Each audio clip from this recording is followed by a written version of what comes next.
Hi guys, welcome to Embed Tech YouTube channel. Please like, share, and subscribe. Then you can get the updated YouTube videos from my channel. Okay, today I'm going to discuss about I2C protocols, the general protocols.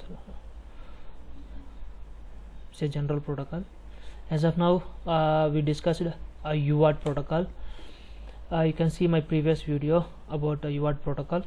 Okay, next I2C protocol. I2C, today we are going to discuss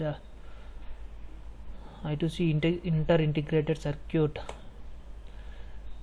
Okay, we can also call it as I2C.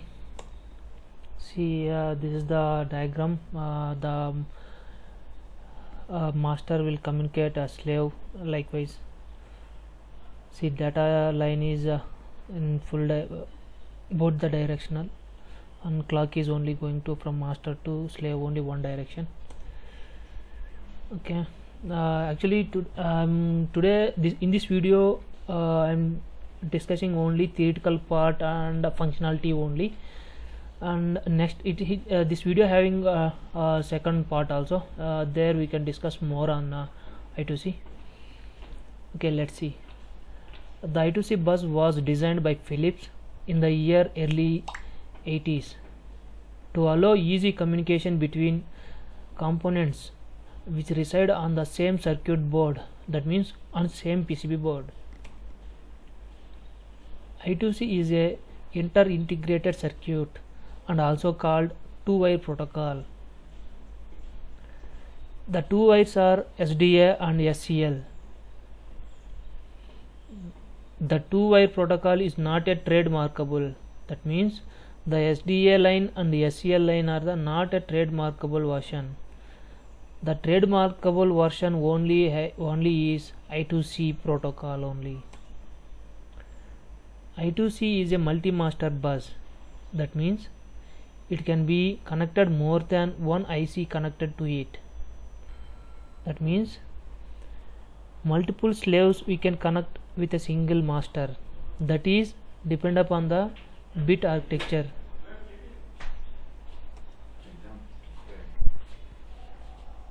I2C is a asynchronous protocol. I2C is a synchronous protocol. That means master should synchronize the clock with a corresponding slaves. While communicating the slave, master should configure the slave clock speed. Then only it will synchronize each other. You can see the typical I2C bus diagram here. We have only two master in this diagram. That means we have connected two masters and two slaves. These slaves could be a sensors or EPROMs or any etc. These two lines are pulled with two resistors. This is used for giving the additional voltage levels to the both the lines. SDA means serial data line, the line for the master and slave to send and receive the data. SCL, serial clock, the line that carries the clock signal to the slave. And next, I2C is a serial communication protocol, so the data is transmitted bit by bit along a single wire. The data goes on the SDA line is bit by bit transmission.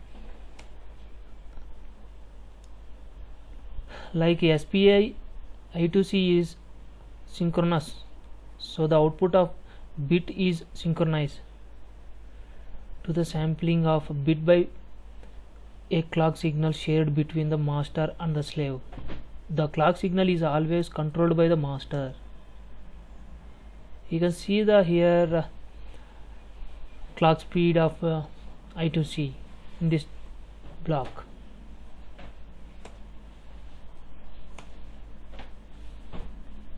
Each I2C device has a unique 7-bit address, so that we can connect up to 128 devices to the I2C bus.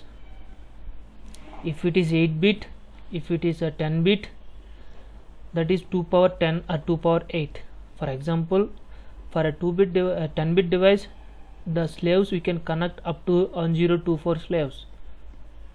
Okay, next, the data divided into 8 bit bytes, a few control bits for controlling the communication start, stop, condition and direction, and for acknowledgement mechanism. In this I2C, when start is used to communicate between the master and slave, stop will refer to the stopping the data exchanging between the master and slave. And direction, coming to direction, it will use it to read to write operation. Acknowledgement, the acknowledge signal is when the receiver will receiving the data. After receiving the data, and the receiver send one bit to the master, that is we call it the acknowledgement. Yes, then we got the data, means we got the data. Likewise, it gives the acknowledgement. Working operation, first the master will issue the start condition. This act as a attention signal to all of the connected devices. All ICs on the bus will listen to the bus for incoming data. Why? Because actually sometimes we connected multiple slaves. If we want to communicate with one slave, that is attentioning the slave devices. Then the master sends the address of the device it want to access, along with an indication whether the access is a read or write operation. Next, having received the address, all ICs will compare it with their own address. If it doesn't match, they simply wait until the bus is released by the stop condition. Next, if the address matched, however, the chip will produce a response called the acknowledge signal.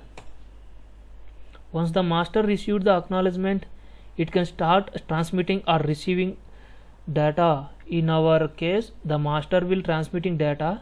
When all is done, the master will issue the stop condition. You can see the diagram here. The data manner means the message manner. The message contains one start bit and address format. That address format would be a 7-bit address or 10-bit address, and followed by a read write bit, then acknowledgement bit, then 8-bit data frame 1 and giving back to the acknowledge, and again the data 2 and followed by the acknowledge, and last one is stop for stopping the message.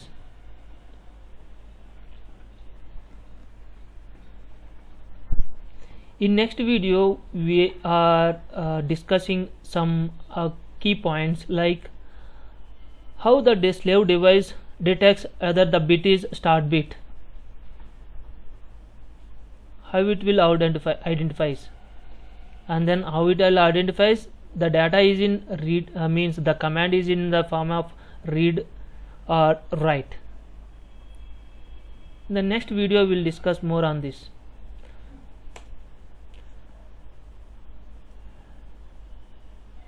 Coming to advantages and disadvantages, I2C needs two lines. One is SDA and SCL, and that's it. Whereas in SPI formally defines at least 4 signal. That means we know already MISO and MOSI and clock and chip select. About that we'll discuss on SPI protocol time. Okay, and okay, coming to this point, 4 signals to the SPI. If we add more slaves or more signals, it will increase. It is often said that I2C is much more elegant than SPI. SPI is full duplex, I2C is not. I2C is a half duplex. SPI does not define speed limit. Implementation often go over 10 Mbps.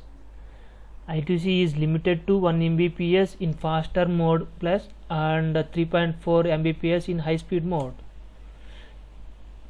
Next, SPI better suitable to applications in which devices transfer data streams, while I2C better at multi-master access applications.